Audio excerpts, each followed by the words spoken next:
ونستغفره ونؤمن به ونتوكل عليه ونعوذ بالله من شرور أنفسنا ومن سيئات أعمالنا من يهده الله فلا مضل له ومن يضلله فلا هادي له ونشهد أن لا إله إلا الله وحده لا شريك له ونشهد أن سيدنا وسندنا ونبينا وحبيبنا وحبيب ربنا وطبيبنا ومولانا محمدا عبده ورسوله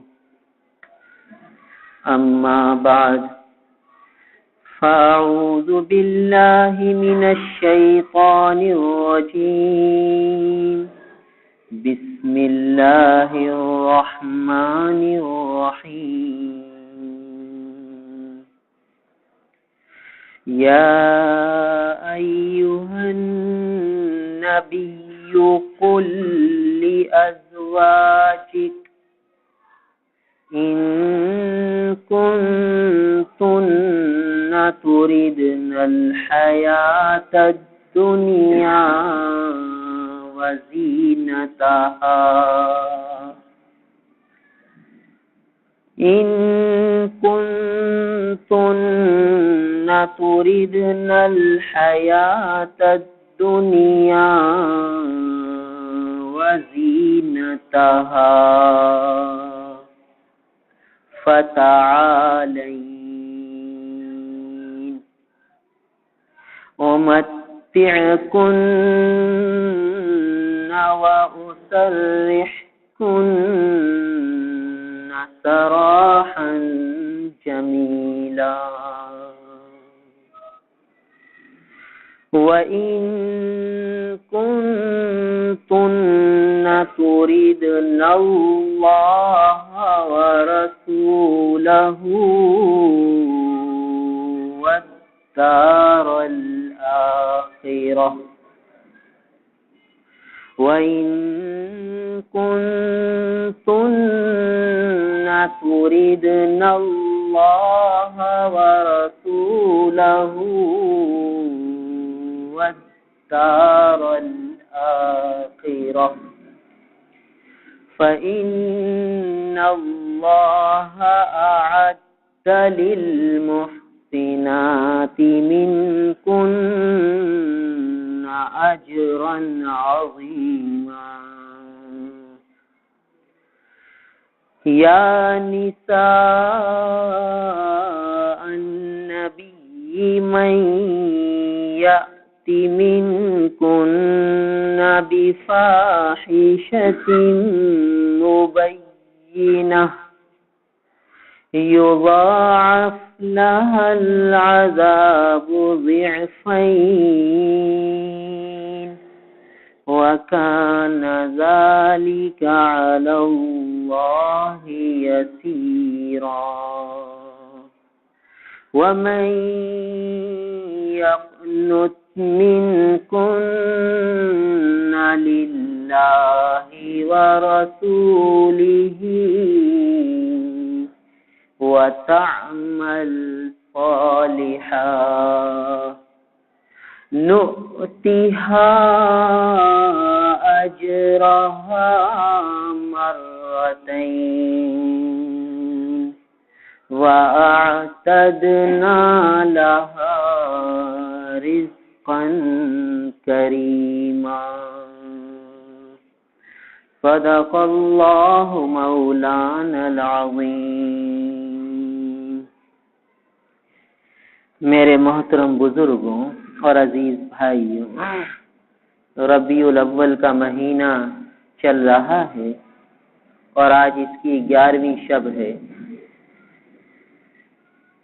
جب 12 ربیع الاول کا دن آتا ہے تو بہت سے مسلمان اس دن کو عید میلاد النبی کے عنوان سے جشن کے طور پر مناتے ہیں اور اپنی خوشیوں کا اظہار کرتے ہیں اور حضور اکرم صلی اللہ تعالی علیہ وسلم سے اپنے عشق و محبت کا اظہار کرتے ہیں اور اس اظہار کے لیے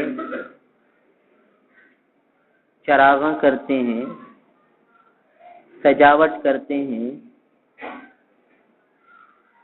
گلیوں کو سجاتے ہیں، مسجدوں کو سجاتے ہیں، گھروں کو سجاتے ہیں اور اس طرح رنگ رلیاں اختیار کر کے وہ اپنے عشق و محبت کا اظہار کرتے ہیں۔ اور عام طور پر مسلمانوں کے ذہن میں یہ آنے لگا کہ جو ایسا کرے گا اور جتنا زیادہ سجاوٹ کرے گا اتنا زیادہ اس کا عشق ہے، اور جو سجاوٹ نہیں کرے گا گویا اس کو عشق نبی نہیں ہے اور گویا وہ ایک درجے میں گستاخ ہے اور بے ادب ہے کہ حضور کی ولادت کی خوشی نہیں مناتا۔ عام طور پر مسلمانوں کا یہ ذہن بنتا جا رہا ہے۔ یہ جو آیت تلاوت کی گئی ہے چند آیتیں ہیں سورہ احزاب، اس میں ہمارے آقا نبی کریم صلی اللہ تعالی علیہ وسلم کی ازواج مطہرات کا تذکرہ ہے اور سیرت رسول صلی اللہ علیہ وسلم کا ایک گوشہ اس میں بیان کیا گیا ہے۔ قرآن رسول کی سیرت کو بیان کرتا ہے اور رسول اللہ صلی اللہ تعالی علیہ وسلم کی زندگی کو بیان کرتا ہے۔ ایک جگہ اللہ تعالیٰ نے یہ فرما دیا کہ لَقَدْ كَانَ لَكُمْ فِي رَسُولِ اللَّهِ أُسْوَةٌ حَسَنَةٌ کہ تمہارے لیے اللہ کے رسول کی زندگی میں حسین نمونہ موجود ہے، بہت پیارا نمونہ موجود ہے، بس وہ نمونہ اختیار کرو۔ اور ان آیات مبارکہ میں بھی نبی پاک صلی اللہ علیہ وسلم کی زندگی کے متعلق ایک اہم حکم آ رہا ہے۔ اس حکم کو ہم دیکھیں، اس آیت مبارکہ کا شان نزول اور پس منظر دیکھیں اور پھر ہم اپنی ان رنگ رلیوں کو دیکھیں اور ان چیزوں کو دیکھیں تو زمین آسمان کا فرق نظر آتا ہے کہ آقا کی تعلیمات کیا ہیں اور ہم امتیوں کا عمل کیا ہے۔ ہمیں آقا کس رخ پہ ڈالنا چاہتے ہیں اور ہم کس رخ پہ جا رہے ہیں۔ ہر مسلمان تھوڑا سا غور کرے گا تو اسے محسوس ہونے لگے گا کہ واقعی ہمارا رخ دوسرا ہے، آقا کی تعلیم اور ہے۔ دیکھیے عربی کے جملے بہت سے ایسے ہیں جو اردو سے ملتے جلتے ہیں، اس لیے کہ ہماری اردو زبان لشکری زبان ہے، فارسی، عربی، سنسکرت وغیرہ سے مل کے بنی ہے۔ تو یہ جو سجاوٹ وغیرہ ہوتی ہے اس کو زیب و زینت کہتے ہیں۔ اردو کے اندر کے بڑی زیب و زینت کا اظہار کیا جا رہا ہے۔ زیب و زینت، خوش نمائی۔ تو اس آیت مبارکہ کو آیت تخییر کہا جاتا ہے۔ آیت تخییر، اختیار دینا کہ بھئی تم کس چیز کو اختیار کرتی ہو۔ ازواج مطہرات کو اختیار دیا گیا کہ کس چیز کو اختیار کرتی ہو، دنیا کو یا آخرت کو، دنیا کی زیب و زینت اور اس کی رنگینیوں کو یا اللہ اور اس کے رسول کو، کس کو اختیار کرتی؟ اور یہ آیتیں کس موقع پر آئیں؟ علماء نے لکھا ہے کہ غزوہ احزاب ہوا، سورہ احزاب کی آیتیں ہیں، غزوہ خندق جسے کہتے ہیں، اور غزوہ خندق میں مسلمانوں پر بہت عجیب حالات آئے کہ سارے اطراف مدینہ کے قبائل عرب ان کی قوت متحد ہو کر مسلمانوں پر ٹوٹ پڑی، اور یہود مدینہ ان سے معاہدہ ہوا تھا، انہوں نے بھی معاہدہ توڑ دیا۔ تو مدینے کے اندر سے بھی مسلمانوں کو مشقت اور مدینے کے باہر سے بھی مشقت کہ وہاں پورے اطراف عرب کے قبائل جمع ہو گئے ہیں، اور یہاں سے اندر سے یہود مدینہ نے بھی مخالفت اور وعدہ خلافی کر دی ہے، معاہدے کو توڑ دیا ہے۔ تو ایسا عالم مسلمانوں کا ہو گیا کہ گھبراہٹ اور پریشانی ایسا کہ قرآن نے منظر کشی فرمائی کہ کلیجے منہ کو آ گئے۔ پھر کیا ہوا؟ اللہ تعالیٰ نے فتح عطا فرمائی۔ پھر اللہ کے رسول صلی اللہ تعالی علیہ وسلم نے بنو قریظہ، یہ یہودیوں کا بڑا قبیلہ تھا جن سے وعدہ تھا، معاہدہ ہوا تھا کہ یہ لڑائی میں حصہ نہیں لیں گے، مسلمانوں کے خلاف کوئی جنگ کرے گا تو بنو قریظہ اور بنو نذیر یہ دو بڑے قبیلے تھے، بڑے مالدار قبیلے تھے۔ تو بنو قریظہ سے کی طرف لشکر گیا مسلمانوں کا، اور بنو قریظہ سے کے سارے مردوں کو قتل کیا گیا۔ 600 یا 900 یا 800 مرد تھے، ان سب کو قتل کیا گیا، اور ان کی عورتوں اور بچوں کو غلام باندیاں بنایا گیا، اور مسلمانوں کو بہت سا مال و دولت ہاتھ آیا۔ اس سے پہلے عام طور پر مسلمانوں میں قسمہ پرسی تھی، فاقہ کشی تھی، اب کچھ خوشحالی آ گئی، عام مسلمانوں کے گھروں میں بھی کھانا پینا آنے لگا۔ جب ازواج مطہرات نے یہ دیکھا رضی اللہ تعالی عنہن اجمعین، اس وقت 9 ازواج مطہرات تھیں، انہوں نے دیکھا کہ اب مسلمانوں پر وسعت آ گئی ہے، اور ہر گھر میں کھانے پینے کی بہاریں ہیں، اور فاقہ کشی کا زمانہ تقریباً ختم ہو گیا، تو چلو حضور اکرم صلی اللہ تعالی علیہ وسلم سے جو ہمارا نفقہ ہے اس میں تھوڑی سی بڑھوتری کروا لیں، تھوڑی سی بڑھوتری۔ اور اس کے لیے یہ عنوان اختیار کیا کہ اللہ کے رسول، یہ یہود و نصارہ، یہ کیسر و کسرا کی عورتیں وہ کیسے عیش و عشرت میں زندگی گزارتی ہیں، اور ہم رسول اللہ کی بیویاں ہو کر اتنا فاقے کے ساتھ زندگی گزارتی ہیں، اور اب مسلمانوں پر وسعت بھی آ گئی ہے، تو ہمارا نفقہ کچھ بڑھا دیا جائے۔ دیکھیے بات بظاہر معقول ہے، نفقہ جو کھانا پینا ہے، آقا فرماتے ہیں کہ بیوی کے منہ میں لقمہ دینا یہ بھی صدقہ ہے۔ وہ نبی اپنی ازواج مطہرات کی تربیت فرما رہے ہیں، دیکھیے کہ اب انہوں نے مطالبہ کیا ہے نفقے میں زیادتی کا، اور مطالبہ بھی کب کیا ہے؟ جب وسعت آ چکی ہے، اور مطالبے کا رنگ یہ تھا کہ کیسر و کسرا کی عورتیں اور ان کی بیویاں تو عیش و عشرت میں رہیں، اور رسول اللہ کی بیویاں ایسی فاقے میں رہیں اور ایسی تنگ دستی میں رہیں۔ اللہ کے محبوب صلی اللہ علیہ وسلم کو یہ مطالبہ پسند نہیں ہے،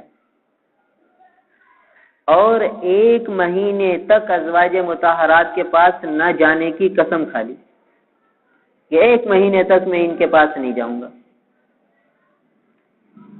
ارے بھائی، جس آقا کی ولادت کی خوشی میں ہم ہزاروں روپے کا چراغاں کر رہے ہیں، لاکھوں روپے کی سجاوٹ کر رہے ہیں، وہ آقا اپنی ازواج مطہرات کے اس مطالبے پر کہ بھئی ہمیں تھوڑی سی وسعت دے دی جائے، اتنے ناراض ہو گئے کہ تمہاری نگاہ دنیا کی عیش و عشرت سے گئی کیسے؟ تو جو آقا اپنی ازواج مطہرات سے محض اس وجہ سے ناراض ہو جائیں اور 1 مہینے تک ازواج مطہرات کے پاس نہ جائیں، وہ آقا ہماری سجاوٹ سے خوش ہو جائیں گے، ان رنگینیوں سے خوش ہو جائیں گے؟ کہ ماشاءاللہ میرے امتی میری خوشی میں اتنی سجاوٹ کر رہے ہیں. یعنی ہم خود سوچیں، یہ تو کوئی بنا ہوا قصہ تو ہے نہیں، آقا کی سیرت طیبہ ہے، نبی کی تعلیم ہے، نبی کا اسوہ حسنہ ہے کہ جو نبی اپنی بیویوں کے لیے اس بات کو پسند نہیں فرماتے کہ تمہاری نگاہ گئی کیوں، وہ آقا ہماری اس سجاوٹوں سے خوش ہو جائیں گے اور شفاعت فرما دیں گے. پھر کیا ہوا؟ 1 مہینے تک ازواج مطہرات کے پاس نہیں گئے. اب جو ہے سارے صحابہ پریشان، ازواج مطہرات پریشان، حضرت عمر رضی اللہ تعالیٰ عنہ، حضرت ابوبکر صدیق رضی اللہ تعالیٰ عنہ سب پریشان کہ حضور نے اپنی ازواج کو کہیں طلاق تو نہیں دے دی. پھر اللہ کے محبوب نے فرمایا کہ نہیں، طلاق نہیں دی. 1 مہینے بعد یہ آیت تخیر نازل ہوئی جس کی ابھی تلاوت کی گئی کہ یا ایھا النبی قل لازواجک، اے نبی آپ فرما دیجئے اپنی ازواج مطہرات سے، کیا فرما دیجئے؟ ان کنتن تریدن الحیات الدنیا، اگر تم دنیا کی حیات کو چاہتی ہو، وزینتہا، اور اس کی زینت کو چاہتی ہو. ساری سجاوٹیں کیا ہیں؟ دنیا اور دنیا کی رنگینیاں، دنیا اور دنیا کی زینت. یہ چیز تو حضور نے اپنی ازواج کے لیے پسند نہیں فرمائی. یعنی یہ چیز ازواج مطہرات نے یہ تو نہیں کہا تھا کہ اے اللہ کے رسول ہمارے گھروں میں سجاوٹ ہو جائے. انہوں نے تو یہ کہا تھا تھوڑا سا نفقہ بڑھا دو، اور جائز مطالبہ تھا. بظاہر کھانے پینے کی چیزیں ہی تو مانگی تھی، اور کیا مانگا تھا؟ کون سی یہ سجاوٹوں کی باتیں مانگی تھی؟ اس مطالبے پر یہ آیتیں نازل ہوئی ہیں. ان کنتن تریدن الحیات الدنیا، اے نبی اپنی ازواج مطہرات سے فرما دیجئے کہ اگر تم دنیا کی زندگی کو چاہتی ہو، دیکھیے، وزینتہا، اور اس کی زینت کو چاہتی ہو، اس کی رنگینیوں کو چاہتی ہو، اس کی خوش نمائیوں کو چاہتی ہو، اس کی زیب و زینت کو چاہتی ہو، اس کی آرائش اور نمائش کو چاہتی ہو، تو کیا کرو؟ فتعالیں، آ جاؤ، آ جاؤ. امتعکن، میں تمہیں دنیا کا ساز و سامان دے دیتا ہوں. واسرحکن، اور تمہیں رخصت کر دیتا ہوں. سراحا جمیلا، اچھے طریقے سے رخصت کر دیتا ہوں، یعنی طلاق دے دیتا ہوں. کہاں تک بات پہنچ گئی؟ یعنی اس مطالبے پر یہ ہوا کہ بھئی تمہاری لائن الگ ہے، ہماری لائن الگ ہے. تمہیں یہ چیزیں پسند ہے تو ان چیزوں میں لگ جاؤ، ہماری لائن پھر ہمارے ساتھ نہ رہو. ازواج مطہرات سے یہ کہا جا رہا ہے کہ آ جاؤ، امتعکن، میں تمہیں سامان دے دیتا ہوں دنیا کا، واسرحکن، اور پھر سامان دے کر تمہیں رخصت کر دیتا ہوں. سراحا جمیلا، بھلے طریقے سے رخصت کرتا ہوں، کوئی ناراضگی نہیں، کچھ نہیں، بس تمہاری لائن الگ، ہماری لائن الگ. رسول اللہ صلی اللہ علیہ وسلم کا طریقہ الگ اور تمہارا طریقہ الگ. دیکھیے واضح قرآن ہے. اور ہم آج مسلمان بیچارے ان سجاوٹوں کو، ان رنگینیوں کو، ان زیب و زینت کو ثابت کرنے کے لیے قرآن اور حدیث اور پتہ نہیں کیا کیا دلائل کے انبار لگائے جا رہے ہیں. میڈیا پر دلائل آ رہے ہیں اور دلائل کے میسج آ رہے ہیں کہ یہ جواب دو، یہ جواب دو، اس کا چیز کا جواب دو، اور کیوں ثابت نہیں ہے، اور اللہ کے رسول کی ولادت کی خوشی ہے، اور یہ تو ایمان کا تقاضا ہے، اور یہ تو یعنی سب کچھ یہی ایمان ہے، اور اس کے علاوہ باقی سب چیزیں بیکار ہیں. گویا نبی کی تعلیم دیکھ لیجئے، قرآن کیا کہتا ہے، اس کی طرف ہماری کوئی توجہ نہیں. مسلمان ان رنگینیوں میں لگ گئے بیچارے. آقا کی تعلیم یہ تھی کہ اللہ کے رسول صلی اللہ تعالی علیہ وسلم نے صدیقہ کائنات سے فرمایا تھا کہ عائشہ اگر تم مجھ سے جنت میں ملنا چاہو تو کپڑا اس وقت تک نہ اتارنا جب تک کہ اس پر پیوند نہ لگ جائے. اس وقت تک کپڑا نہ اتارنا جب تک کہ پیوند نہ لگ جائے. تو صدیقہ کائنات پیوند لگے کپڑے پہنتی تھی. جنت میں ملنے کے لیے حضور نے شرط لگا دی کہ جب تک پیوند لگے کپڑے نہیں پہنو گی تو پھر نہیں ملاقات ہو سکتی. اگر تم جنت میں مجھ سے ملنا چاہتی ہو تو اس وقت تک کپڑا نہ اتارنا جب تک کہ پیوند لگا کر اسے استعمال نہ کرو. یہ آقا اپنی زوجہ محترمہ سے فرما رہے ہیں اور مسلمان پوری گلی کو کپڑوں سے ڈھک رہے ہیں. ایک دفعہ صدیقہ کائنات فرماتی ہیں کہ میں نے زیادہ خوبصورت سے کپڑے پہن لیے اور خوبصورت کپڑے پہن کر میں اپنے گھر میں ذرا چلنے لگی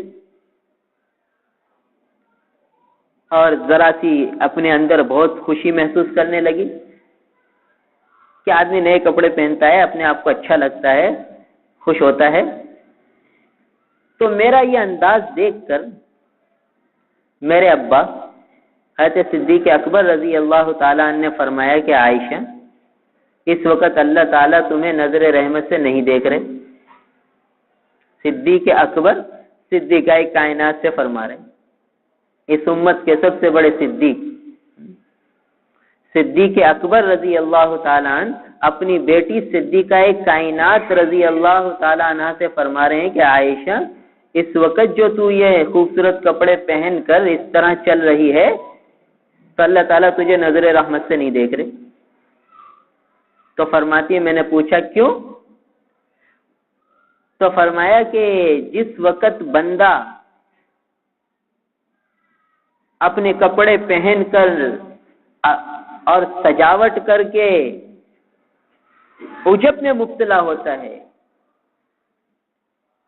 تو اللہ تعالیٰ کی رحمت سے دور ہو جاتا ہے، اور جب تک وہ اس چیز کو اپنے سے دور نہیں کر دیتا اس وقت اللہ تعالیٰ اس سے ناراض رہتا، اس وقت تک اللہ تعالیٰ ناراض رہتا. تو صدیقہ کائنات نے فرمایا کہ جب میں نے یہ سنا تو میں نے تو جلدی سے وہ کپڑے اتار کے صدقہ کر دیے اور ابا جی سے کہا کہ ابا جی میں نے وہ کپڑے صدقہ میں دے دیے غریب کو. تو فرمایا کہ ہاں اب یہ صدقہ اس غضب کا اور اس ناراضگی کا کفارہ بن جائے گا.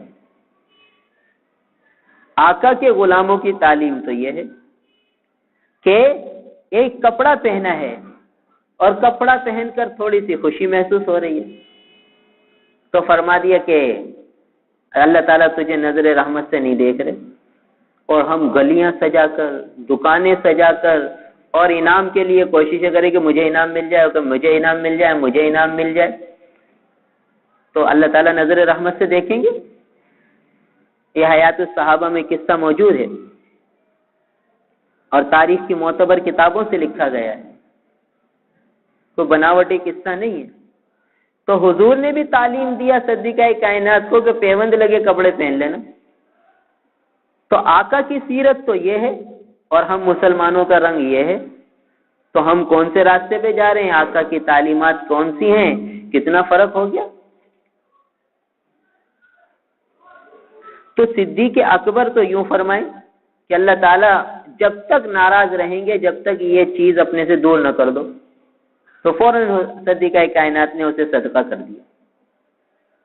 تو یہ تعلیم نبی سے سیکھی تھی اور آج مسلمان ان رنگینیوں سے خوش ہو رہے ہیں اور اسے ایمان کی بنیاد قرار دے دیا، اور جو یہ نہ کرے تو اسے کیا کچھ تانے دیے جا رہے ہیں. تو کتنی دور ہم ہو گئے نبی کی سیرت طیبہ سے. آقا کی سیرت تو یہی تھی نا کہ ہر لمحے عمل پر آ جائیں ہم. نبی کی سیرت سراپا عمل سکھاتی ہے، کوئی رنگینیاں تھوڑی سکھاتی ہے. نبی کی زندگی میں رنگینیوں کا ذکر ہی نہیں، نبی کی تعلیمات میں رنگینیوں کا ذکر ہی نہیں. انفاق فی سبیل اللہ کا ذکر ہے، یعنی اللہ کے راستے میں خوب خرچ کرو، اس کا ذکر ہے. ایک دفعہ اللہ کے رسول صلی اللہ علیہ وسلم نے دیکھا کہ ایک قوم کے لوگ آئے، چہرے سے فاقہ ظاہر ہو رہا ہے اور جو ہے عجیب ان کی مطلب غربت کا عالم ہے کہ کپڑے بھی جسم پر پورے نہیں ہیں اور چہرے سے بھی بھوک کی کیفیت نظر آ رہی ہے. تو حضور صلی اللہ علیہ وسلم مسجد نبی میں تشریف لائے اور صحابہ سے فرمایا کہ بھائی اللہ کے راستے میں خرچ کرو، چاہے ایک کھجور کا ٹکڑا ہی کیوں نہ ہو، اور اس کے ذریعے جہنم کی آگ کو ٹھنڈا کرو. تو صحابہ کسی کے گھر میں کھجوریں تھیں وہ کھجور لے کر آ گئے، کسی کے گھر میں کپڑا تھا کوئی کپڑا لے کر آ گیا، تھوڑی سی دیر میں بہت سی چیزیں کے ڈھیر لگ گئے۔ اللہ کے رسول صلی اللہ علیہ وسلم اسے دیکھ کر بہت خوش ہوئے اور وہ سارا سامان ان فاقہ مست لوگوں میں تقسیم کر دیا۔ دیکھیے یہ تو ہے کہ انفاق فی سبیل اللہ، اللہ کے راستے میں خرچ کرنا، باقی اللہ کے راستے میں سجاوٹیں کرنا، اس کا تو نبی کی تعلیمات میں صحابہ کی زندگی میں کوئی ذکر ہی نہیں ملتا۔ دیکھیے نبی کی تعلیم، نبی کی سیرت، ایک صحابی وضو فرمانے لگے تو چوتھی دفعہ ہاتھ دھویا تو اللہ کے رسول صلی اللہ علیہ وسلم فرمایا کہ ارے چوتھی دفعہ ہاتھ دھونا اسراف ہے۔ انہوں نے کہا کہ اللہ کے رسول اگر میں نہر کے کنارے وضو کروں؟ فرمایا اگرچہ تو نہر کے کنارے وضو کرے جب بھی چوتھی دفعہ ہاتھ دھویا تو یہ اسراف ہے۔ ہمارے آقا کی تو یہ تعلیم ہے۔ اب پانی کی کیا قیمت ہے؟ مفت میں ملنے والی چیز ہے، اس مفت میں ملنے والی چیز کے متعلق بھی حضور فرماتے ہیں کہ بھئی چوتھی دفعہ ہاتھ دھویا تو یہ اسراف ہے، یہ فضول خرچی ہے، یہ گناہ ہے، اس کی اجازت نہیں ہے۔ دیکھیے اور وضو کیا چیز ہے؟ مفتاح الصلاح ہے، اور نماز کیا ہے؟ مفتاح الجنہ ہے۔ مفتاح الجنہ الصلاح اور مفتاح الصلاح الوضو، کہ جنت کی کنجی نماز ہے، نمازوں کے ذریعے جنت حاصل ہوگی، اور نمازوں کی کنجی وضو ہے کہ وضو صحیح ہوگا تو نماز صحیح ہوگی، وضو نہیں ہوگا تو نماز نہیں ہوگی۔ اب وضو ایک فرض عبادت ہے، اس فرض عبادت میں ہاتھ دھونا 3 دفعہ سنت ہے، اور چوتھی دفعہ حضور فرماتے ہیں یہ اسراف ہے۔ چوتھی دفعہ پانی ضائع نہ کرنا، پانی اللہ تعالیٰ کی نعمت ہے، اس کی قدر کرنا۔ وہ فرمایا اللہ کے رسول نہر کے کنارے تو بظاہر ضائع نہیں ہو رہا پانی، نہر کے کنارے پر تو یہ ہے نا، مسئلہ یہ ہے کہ ایک آدمی اوپر کی جانب وضو کر رہا ہے نہر کے کنارے پر، اور دوسرا نشے بھی طرف کر رہا ہے، اور وہ جو اس کے وضو کا پانی ہے وہ نیچے جا رہا ہے، وہ بھی پاک ہو رہا ہے، تو نیچے والے کا وضو بھی صحیح ہے، اوپر والے کا بھی وضو صحیح ہے، تو بظاہر نہر پر پانی ضائع ہونے کا بھی امکان نہیں ہے۔ پھر بھی حضور منع فرماتے ہیں کہ نہیں، نہر کے کنارے ہو تب بھی چوتھی دفعہ کرو گے تو اسراف ہے۔ ارے بھئی پانی کا چوتھی دفعہ استعمال وضو ہی تو کر رہا ہے، ایک فرض عبادت ہی تو ادا کر رہا ہے، اس میں بھی تعلیم یہ ہے کہ بے ضرورت پانی خرچ نہ کرو، بے ضرورت پانی خرچ نہ کرو۔ اور ہم نے پوری گلیوں میں بجلی کے 60 واٹ کے بلب جلا دیے، ہم مسلمانوں نے، کیا ضرورت تھی اس کی؟ تو نبی کی سیرت طیبہ تو یہ ہے کہ ایک اتنا سا پانی چوتھی دفعہ ہاتھ دھونے میں کیا حرج ہے؟ حضور فرماتے اسراف ہے۔ تو یہ اتنا سا پانی اسراف ہے، اور پوری گلیاں میں بجلی کے بڑے بلب لگ جائیں اور پوری گلیاں سج جائیں اور اس میں ہزاروں واٹ بجلی خرچ ہو جائے کہ بجلی کا ویسے ہی قحط ہے، اور جو ہے لوڈ شیڈنگ 8-8 9-9 گھنٹے چل رہی ہے، اس میں ہم مسلمان اتنی بجلی استعمال کر دیں اور ضرورت کچھ نہیں، ضرورت کچھ نہیں، اور پھر بھی ہم حضور کے عاشقی رہیں اور حضور کی سیرت طیبہ سے اتنے دور ہو جائیں، حضور کی تعلیمات سے دور نکل جائیں۔ اور حضور کی تعلیم تو یہ تھی کہ اتنا سا پانی بھی ضائع کرنے کی اجازت نہیں ہے۔ تو سیرت رسول تو یہ ہے، اور یہ کیا ہے جو ہم کر رہے ہیں؟ مسلمان کتنے بیچارے مسلمان اس میں لگے ہوئے ہیں، کتنی بجلی ہماری خرچ ہو رہی ہے، ہم خوش ہیں کہ یہ عشق کا اظہار ہے؟ بھئی عشق کا اظہار ہے تو عشق کا اظہار کس کے لیے کر رہے ہیں؟ ہمیں حضور صلی اللہ علیہ وسلم سے اگر عشق ہے تو یہ عشق ہمیں اللہ کو دکھانا ہے یا مخلوق کو دکھانا ہے؟ کس کو دکھانا ہے؟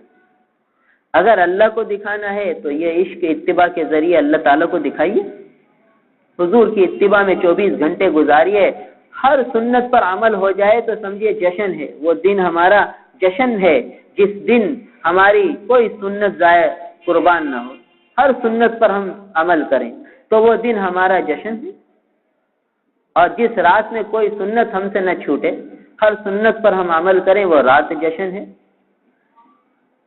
اور جس دن کا آغاز فرض کا نماز فجر قضا ہو جائے، تو جس دن کا آغاز فرض توڑ کر ہوا ہے وہ دن تو ماتم ہے، جشن کہاں سے؟ تو مسلمان کا تو ہر دن جشن ولادت ہے، ہر دن جشن ہے اگر وہ سنت پر عمل کرتا ہے، اور سنت پر عمل نہیں کرتا تو پھر ماتم ہی ماتم ہے، اور کیا ہے؟ وہ زندگی بیکار ہے، وہ کتنا بڑا اس کا آخرت کا نقصان ہوا ہے جس نے سنتوں پر عمل نہیں کیا۔ تو مسلمانوں کی نمازیں قضا ہو رہی ہیں، مسجدیں بے آباد ہو گئی ہیں، مسجدیں ویران ہو گئی ہیں، یہ جشن کی بات ہے۔ مسلمان عورتوں نے پردہ چھوڑ دیا ہے، مسلمان مردوں نے داڑھی کٹا لی ہے، یہ جشن کی چیزیں۔ ہم مسلمان آقا کی سیرت سے اتنا دور چلے گئے تو ہم کس منہ سے جشن منائیں؟ تو کیا ہمارے آقا ان رنگینیوں سے خوش ہو جائیں گے کہ ہاں بھائی میرے امتیوں نے اتنی گلیاں سجا دی، میرے امتیوں نے اتنے گھر سجا دیے، میری امتیوں نے دکانیں سجائیں اور ہزاروں روپے سجاوٹ میں خرچ کر دیے، بھائی ماشاءاللہ۔ خود ہم سوچیں کیا حضور اس سے خوش ہو جائیں گے؟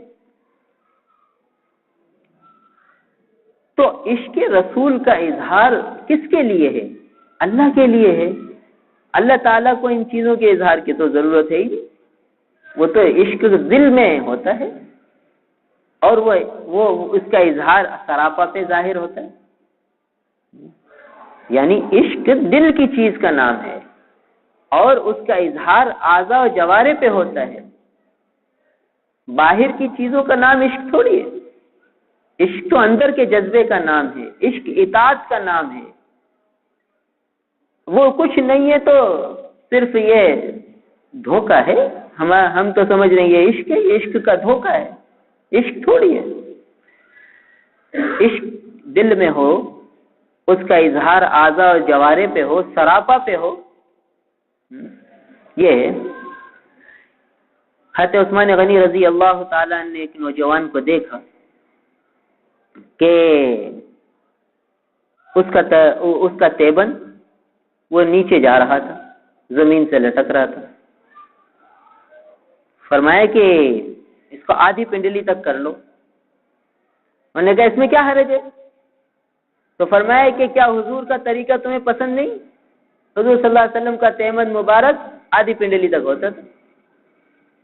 حضرت عمر رضی اللہ تعالیٰ نے آدھی پنڈلی تک تیبت باندھتے تھے، اور کہتے حضور کا اتباع ہے یہ۔ تو یہ ہے عشق۔ حضرت عمر رضی اللہ تعالیٰ نے ایک علاقے کے گورنر کو لکھا کہ دیکھو تیبند جو ہے اپنا تیبندے پہنو، سادہ زندگی پر آؤ، اور جو ہے آدھی پنڈلی تک تیبند پہنو، نیچے تک نہ لے جاؤ، کہ حضور کا طریقہ یہی تھا۔ تو صحابہ تو یہ اتباع کرتے تھے۔ تو عشق ہوگا تو وہ جسم پہ ظاہر ہوگا، اور باہر کی چیزیں پر عشق کے اظہار کی کوئی ضرورت نہیں ہے۔ نبی کی سنتیں سراپا میں بس جائیں، رچ جائیں، بس یہ ہے عشق۔ تو بہرحال ہمارے آقا کی سیرت طیبہ تو یہ تھی کہ اتنے سے پانی کو بھی ضائع کرنے سے بیان فرمایا کہ نہیں، اگر چوتھی دفعہ ہاتھ دھوگے تو یہ بھی اسراف ہے۔ اور ہم مسلمان اتنی بجلی ضائع کر دیں اور کہیں کہ یہ سب صحیح ہے اور یہ سب ثواب کی چیزیں ہیں اور اس پہ جو ہے بہت کچھ مل جائے گا۔ تو نبی کی تعلیم یہ اور ہمارا عمل یہ۔ تو حضور صلی اللہ تعالی علیہ وسلم نے ہر موقع پر دنیا کی رنگینیوں سے بچایا ہے۔ پھر حضور کے غلاموں کی بھی یہی زندگی۔ حضرت ابو ایوب انصاری رضی اللہ تعالی یہ میزبان رسول ہیں۔ مدینہ طیبہ میں حضور صلی اللہ علیہ وسلم کی میزبانی کا شرف ان کو ملا، تو آقا کے میزبان ہیں اور آقا کے عاشق ہیں۔ ان کی دعوت کر دی۔ بخاری شریف میں ایک قصہ لکھا ہے،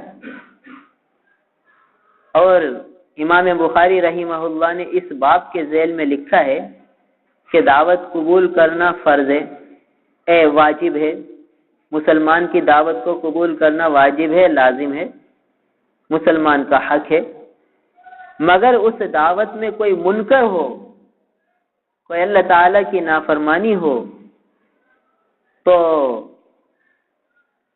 اس دعوت کو رد کرنا جائز ہے۔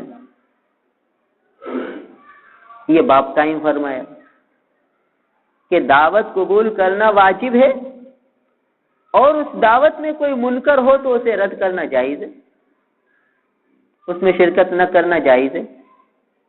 پھر حضرت ابو ایوب انصاری رضی اللہ تعالیٰ عنہ کا قصہ لے کر آئے کہ ایک دفعہ حضرت عبداللہ ابن عمر رضی اللہ تعالیٰ عنہما نے ان کی دعوت کی، اور ایک دوسری جگہ آتا ہے یہ قصہ کہ حضرت سالم حضرت عبداللہ کے بیٹے تھے، حضرت عمر رضی اللہ تعالیٰ کے پوتے۔ حضرت سالم فرماتے ہیں کہ میری شادی ہوئی تو میرے ابا حضرت عبداللہ نے حضرت ابو ایوب انصاری رضی اللہ تعالیٰ کی دعوت کر دی، اس خوشی میں کہ چلو بیٹے کی شادی ہوئی ہے تو میزبان رسول صلی اللہ علیہ وسلم کی دعوت کروں، کہ بھئی اونچے درجے کے صحابی تھے اور بڑا اونچا مقام تھا حضرت ابو ایوب انصاری رضی اللہ تعالیٰ کا صحابہ کے درمیان، اور انصاری صحابہ میں اونچی حیثیت رکھتے تھے، لہٰذا جس کے گھر جاتے تھے اس کا اعزاز ہوتا تھا کہ ہمارے گھر ابو ایوب آئے ہیں، تو اس لیے حضرت ابو ایوب انصاری رضی اللہ تعالیٰ کو اپنے گھر بلایا حضرت عبداللہ رضی اللہ تعالیٰ نے۔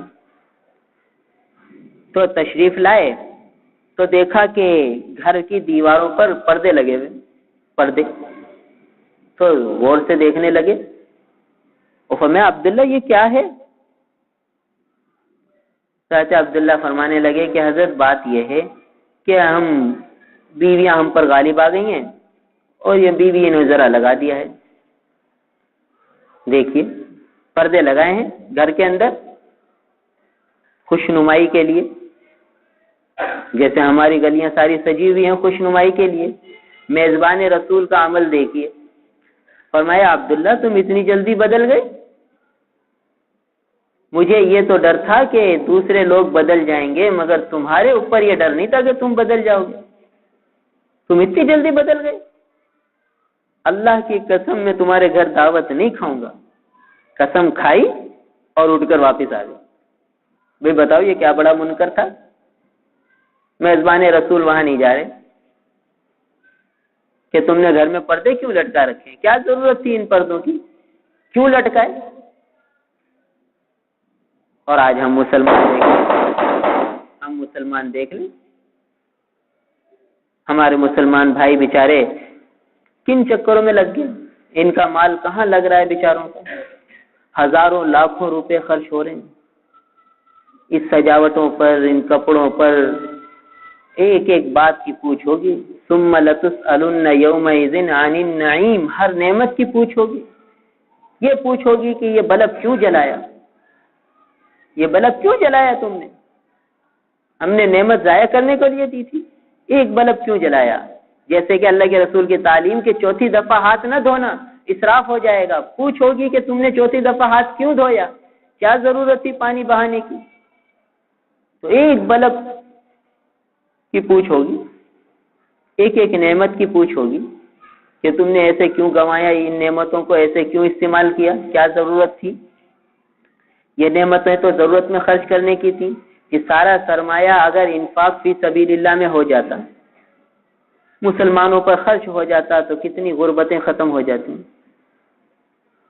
کتنے بیماروں کے علاج ہو جاتے، کتنے لوگوں کی کیا کچھ ضرورتیں پوری ہو جاتی۔ مگر دیکھیے مسلمان بیچارے ان چیزوں میں لگ گئے جن کا کوئی فائدہ ہی نہیں، یعنی مسلمان تو لہو و لعب میں کے لیے تھا ہی نہیں، کھیل تماشوں کے لیے تو تھا ہی نہیں۔ اللہ کے محبوب نے ہر موقع پر فرمایا خالف الیہود والنصارى، خالف الیہود والنصارى، کہ یہود و نصارہ کی مخالفت کرو، ہر موقع پر فرمایا کہ یہود و نصارہ جو ہے صافہ باندھتے تو ٹوپی نہیں رکھتے، تو فرمایا تم ٹوپی بھی رکھو، اور یہودی افطار میں تاخیر کرتے ہیں، فرمایا تم جلدی کرو، اور یہودی سحری میں جو ہے وہ تاخیر کرتے ہیں، فرمایا جلدی کر لیتے ہیں سحری، فرمایا تم تاخیر سے سحری کرو، اور یہودی عاشورے کا روزہ رکھتے ہیں، فرمایا تم 9-10 کا رکھو یا 10-11 کا رکھو۔ تو حضور تو ہر موقع پر ان کی مخالفت کا حکم دے رہے ہیں، اور ہم کہتے ہیں نہیں، جیسے وہ جشن مناتے ہیں ایسے ہم منائیں گے، ہم ان سے زیادہ کر کے دکھائیں گے۔ ایک شادی کے موقع پر حضرت عمر رضی اللہ تعالیٰ کے زمانے میں کسی نے وہ آگ جلا لی تو حضرت عمر رضی اللہ تعالیٰ کو اطلاع ملی تو بڑے سخت ناراض ہوئے اور وہاں آئے اور ان باراتیوں کو درے لگائے سب کے کہ یہ تم آتش پرستوں کی شکل اختیار کرتے ہو، ان کے طریقے اختیار کرتے ہو، یہ کہاں سے سیکھا تم؟ ان کے درے لگائے۔ اور آج مسلمان مشل بردار اور جو ہے جو جلوس نکالتے ہیں بیچارے مسلمان، عمر رضی اللہ تعالیٰ ان کو درے مار رہے۔ جب اذان کے لیے مشورہ ہونے لگا تو ایک صحابی نے مشورہ دیا کہ اللہ کے رسول، وہ آتش پرست اپنی عبادت کے وقت آگ جلا لیتے ہیں، تو نماز کا وقت آئے تو ہم بھی آگ جلا لیں گے، لوگوں کو اطلاع ہو جائے گی کہ بھئی آگ جل گئی ہے، نماز کا وقت ہو گیا، چلو نماز پڑھ لیں۔ فرمایا نہیں، یہ تو آتش پرستوں کا طریقہ ہے، ہمیں اس کی مخالفت کرنی ہے۔ کسی نے کہا کہ اللہ کے رسول، ہم وہ جو ہے ایک ہوتا ہے سارنگی، اس کو بجا لیا کریں۔ فرمایا نہیں، وہ تو عیسائیوں کا طریقہ ہے، وہ نہیں۔ مخالفت ہر عمل میں یہود و نصارہ کی مخالفت، اور ہم انہی محبوب کی ولادت کی خوشی میں ان کے طریقوں کو اپنا رہے ہیں جو وہ اپناتے ہیں۔ وہ ساری رنگینیاں ہم بھی کر رہے ہیں جو وہ کر رہے ہیں۔ تو حضور تو ان باتوں سے بچانے کے لیے آئے تھے کہ مسلمان کا مال ضائع نہ ہو۔ دیکھیے قربانی ہے تو فرمایا غریبوں کو بھی دو، رشتہ داروں کو بھی دو، اپنے لیے بھی رکھو۔ ضائع کرنے کا حکم نہیں ہے کہ قربانی کا مال ضائع کر دو۔ صدقہ دو، زکوٰۃ دو، خیرات دو، انفاق فی سبیل اللہ، کتنا فرمایا مال خرچ کرنے کو، مگر یہ کہیں نہیں ملتا کہ اس طرح کی سجاوٹوں میں پیسہ ضائع کرو۔ یہ کہیں نہیں آتا کہ اس طرح ضائع ہو جائے مسلمانوں کا پیسہ۔ نہیں، مسلمان کا پیسہ اس طرح ضائع کرنے کے لیے تھوڑی ہے۔ تو دیکھیے حضرت ابو ایوب انصاری رضی اللہ تعالیٰ عنہ وہاں سے دعوت سے ہی واپس آ گئے، صرف اس وجہ سے کہ پردے لٹکے ہوئے۔ حضرت سلمان فارسی رضی اللہ تعالیٰ عنہ کی شادی ہوئی قبیلہ کندہ کے اندر۔ حضرت سلمان رضی اللہ تعالیٰ کے متعلق اللہ کے رسول نے فرمایا کہ سلمان ہمارے اہل بیت میں سے، یعنی سلمان ہمارے گھر کا آدمی ہے۔ وہ ایسا ہوا کہ جب غزوہ خندق کے موقع پر خندقیں کھودی جا رہی تھی تو مہاجر کہتے تھے کہ سلمان ہمارے ساتھ ہو جائیں، انصاری کہتے تھے سلمان ہمارے ساتھ ہو جائیں۔ تو حضور نے فرمایا کہ نہیں، سلمان ہمارا ساتھی ہے۔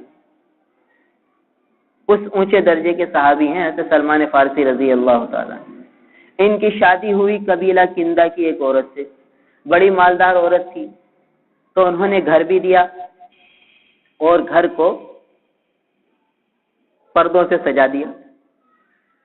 حضرت سلمان فارسی رضی اللہ عنہ جب گھر میں داخل ہوئے تو فرمایا، ارے کیا تمہارے گھر کی دیواروں کو بخار ہو گیا جس کو پردہ ڈالا ہوا ہے، یا بیت اللہ قبیلہ کندہ میں آ گیا کہ پردہ تو بیت اللہ پر ہوتے، تو کیا تمہارے گھر میں بیت اللہ آ گیا، یا تمہارے گھر کی دیواروں کو بخار ہو گیا کہ تم نے اس کو پردے ڈالے؟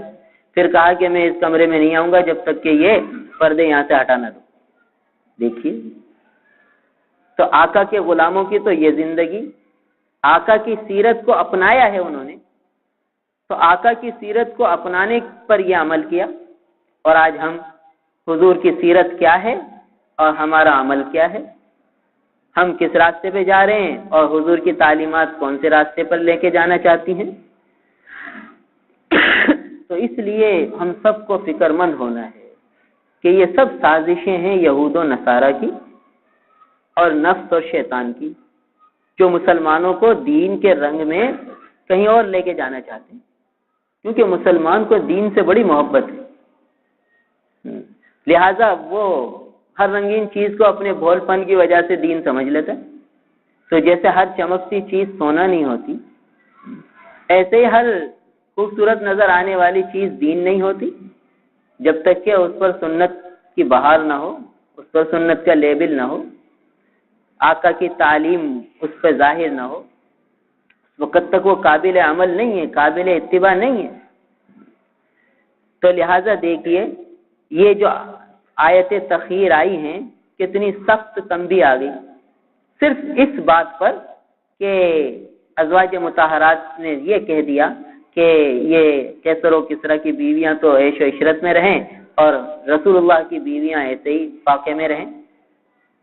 تو کیسی سخت وعید آ گئی کہ آ جاؤ امتعکن واسرحکن سراحا جمیلا، کہ آ جاؤ ہم تمہیں دنیا کی زیب و زینت دے دیتے ہیں اور تمہیں رخصت کر دیتے ہیں، تمہارا راستہ اور ہمارا راستہ اور.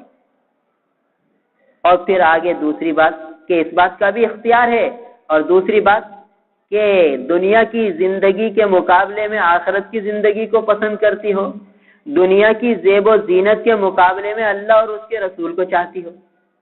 یعنی رسول کی زندگی دیکھ لو، اس میں اگر یہ زیب و زینت ہے تو اختیار کرو، اگر وہ نہیں ہے تو چھوڑ دو.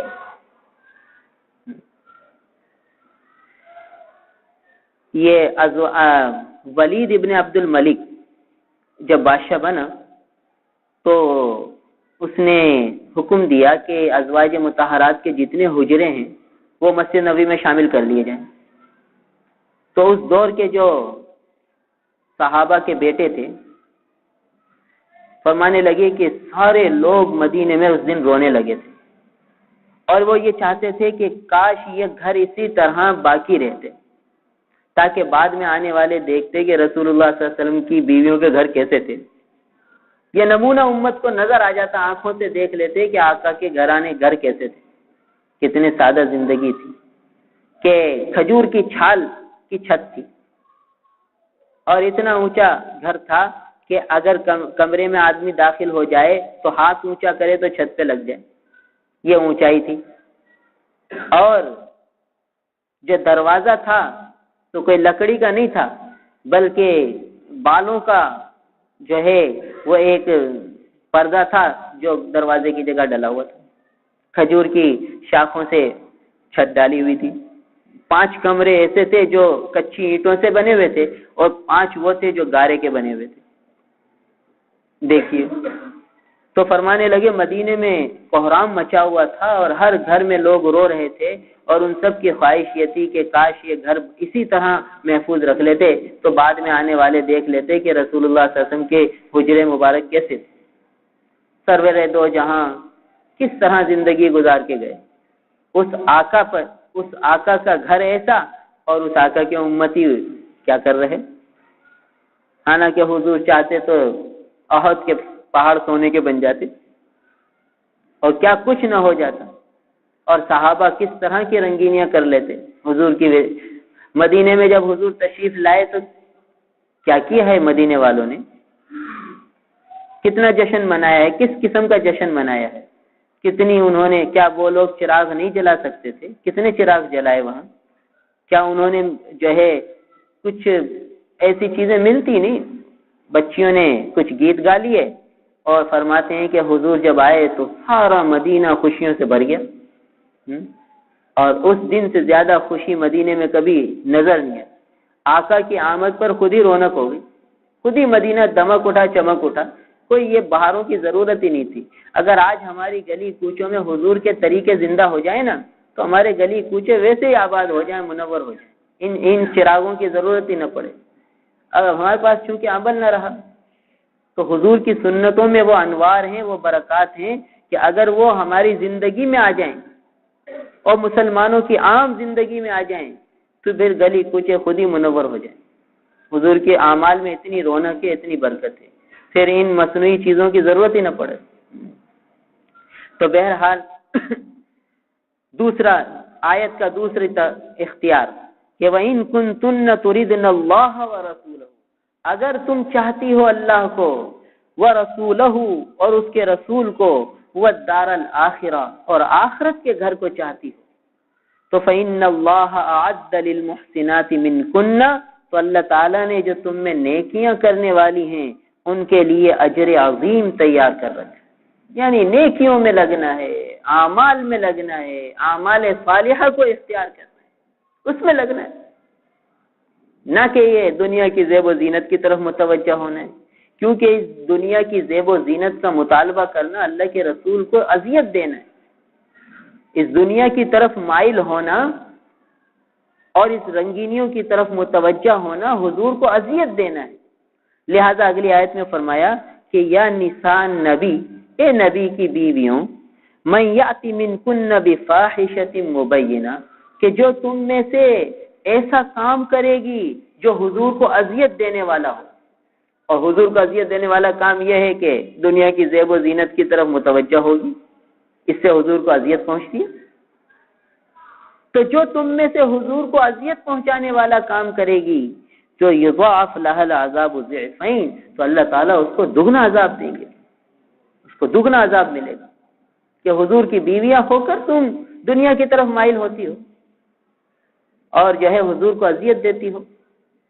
تو ازواج مطہرات کا دنیا کی طرف تھوڑا سا میلان سے حضور کو اذیت ہو رہی ہے، تو ہم پوری امت حضور کی دنیا کی طرف مائل ہو گئی تو کیا اذیت نہیں ہوتی ہوگی؟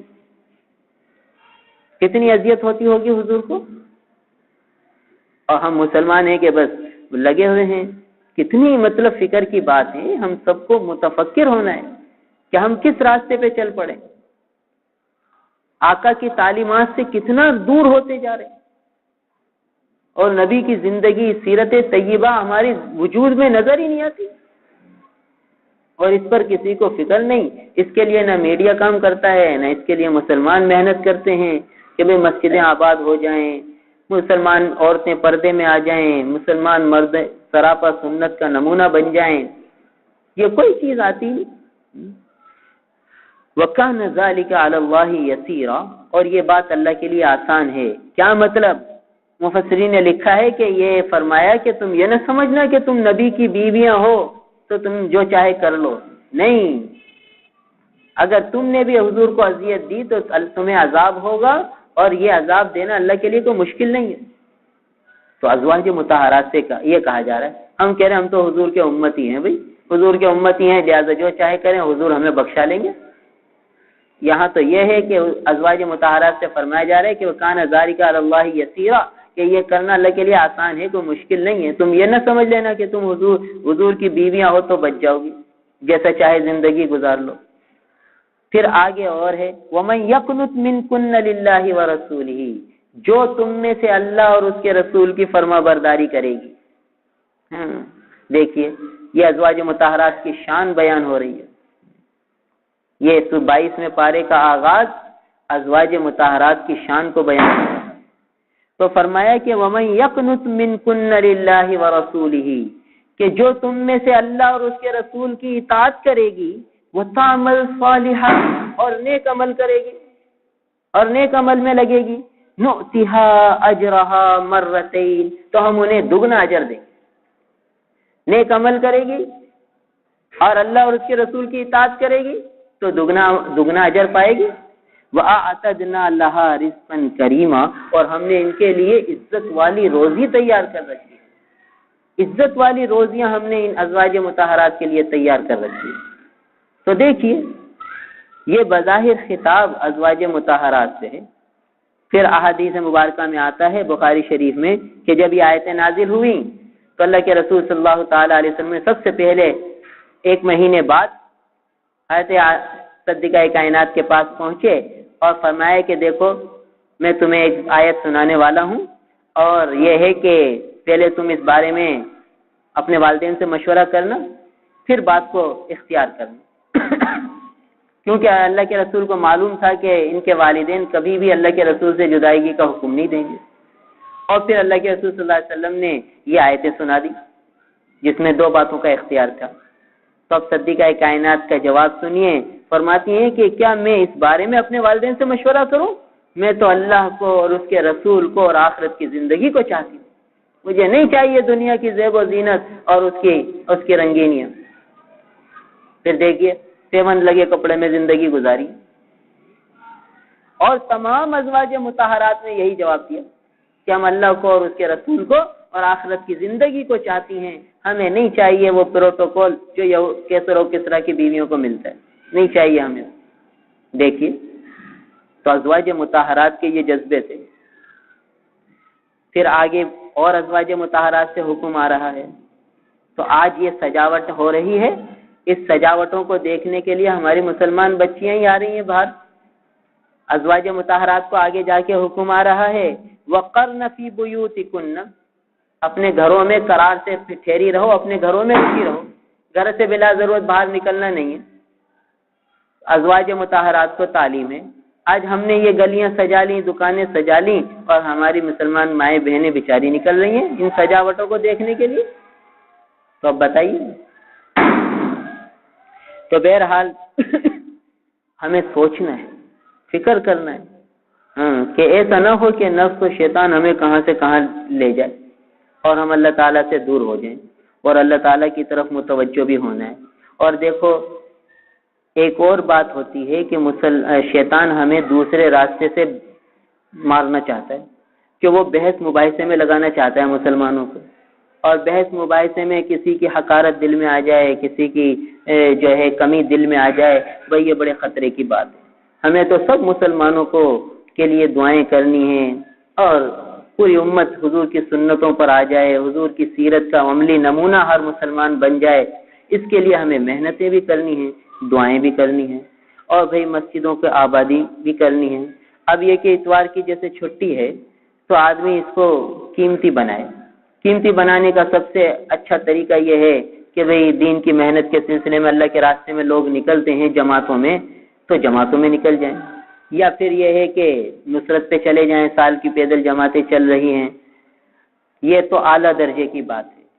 اور اگر اس میں یہ نہ ہو سکے تو پھر گھر میں قرار سے رہیں، بلا ضرورت گھر سے باہر نہ نکلیں، اور بھئی امت کی اس پستی پر کہ مسلمان کہاں آ گئے بیچارے، ہم اللہ تعالیٰ سے دعاؤں میں لگیں، نوافل پڑھ کے ساری امت کی بخشش کی دعائیں مانگیں، اور اپنے گناہوں پر استغفار کریں۔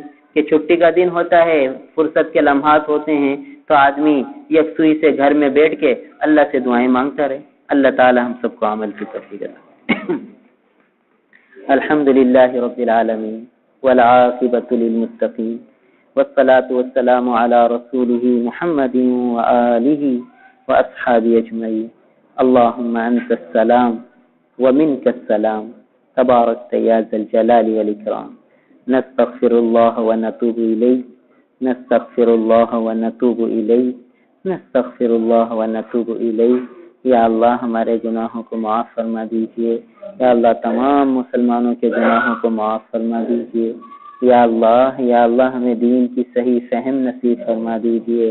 حضور صلی اللہ تعالی علیہ وسلم جو دین لے کر آئے، یا اللہ اس کی فہم سلیم نصیب فرمائیے، تمام مسلمانوں کو صحیح فہم نصیب فرمائیے۔ یا اللہ یہود و نصارہ کے شرور سے، فتون سے پوری حفاظت فرمائیے۔ یا اللہ نفس و شیطان کے شر سے اور فتنوں سے پوری حفاظت فرمائیے۔ یا اللہ اپنے محبوب کی سچی محبت نصیب فرما دیجئے، آپ کے محبوب کا کامل اتباع نصیب فرما دیجئے۔ یا اللہ ہم ایسی زندگی گزارنا چاہتے ہیں کہ آپ بھی راضی ہو جائیں، آپ کے حبیب بھی راضی ہو جائیں۔ یا اللہ ہمیں ایسی زندگی نصیب فرما دیجئے، ہمارے تمام گناہوں کو معاف فرما دیجئے۔ یا اللہ جو مسلمان اس وقت اتنی زیادہ اسراف میں مبتلا ہیں اور مال کو بے دریغ خرچ کر رہے ہیں، سب کو معاف فرما دیجئے۔ یا اللہ یہ ہمارے اپنے ہیں، یہ غیر نہیں ہیں، یا اللہ ان کے صحیح طریقے سے مال خرچ کرنے کی توفیق دیجئے، ان کے مالوں کو صحیح راستے میں لگا لیجئے، اپنے راستے میں خرچ کرنا کی توفیق عطا فرمائیے۔ یا اللہ مسلمانوں کے جان کی، مال کی، عزت کی، آبرو کی پوری حفاظت فرمائیے۔ تمام مسلمانوں کو اپنے مضبوط حفظ و پناہ میں لے لیجئے، مسلمانوں کو ہر شر سے بچائیے، ہر فتنوں سے بچائیے، ہر آزمائش سے بچا لیجئے، ہر امتحان سے بچا لیجئے، ہر ناگہانی سے بچا لیجئے۔ اللہم انا نسألک العافیہ ونسألک دوام العافیہ ونسألک تمام العافیہ ونسألک الشکر علی العافیہ۔ یا اللہ ہمیں سچا پکا مسلمان بنا دیجئے، صحیح معنوں میں مسلمان بنا دیجئے۔ یا اللہ جیسا مسلمان آپ کو پسند ہے ویسا مسلمان ہمیں بنا دیجئے۔ یا اللہ ہمارے آقا کو ہمارے کروڑوں سرود و سلام پہنچا دیجئے، ہمارے آقا کو ہمارے سے راضی کر دیجئے۔ یا اللہ حضور کے راضی کرنے والے اعمال میں ہمیں لگا لیجئے۔ یا اللہ ہر اس عمل سے، ہر اس قول سے، فعل سے ہمیں بچا لیجئے جس سے ہمارے آقا ہم سے ناراض ہو جائیں۔ ارے اللہ آپ بھی ناراض ہو جائیں، اس سے ہمیں بچا لیجئے۔ آپ کی رضا والے کاموں میں، آپ کے محبوب کی اتباع میں ہمیں لگا لیجئے۔ اللہم انا نسألک العافیہ ونسألک دوام العافیہ ونسألک تمام العافیہ ونسألک الشکر علی العافیہ۔ یا اللہ جو صالحین کی صفات ہوتی ہیں وہ ہمیں نصیب فرما دیجئے۔ یا اللہ جو اعمال صالحہ کی توفیق آپ اپنے پیارے بندوں کو عطا فرماتے ہیں اس کی توفیق ہمیں بھی عطا فرما دیجئے۔ اللہم اعطنا افضل ما تؤتی عبادک الصالحین، اللہم لا تنزع منا صالح ما اعطیتنا، اللہم لا تجعل الدنیا اکبر همنا ولا مبلغ علمنا ولا غایت رغبتنا ولا تسلط علينا بذنوبنا من لا يرحمنا۔ اللهم إنا نسألك من خير ما سألك منه نبيك محمد صلى الله عليه وسلم، ونعوذ بك من شر ما استعاذك منه نبيك محمد صلى الله عليه وسلم۔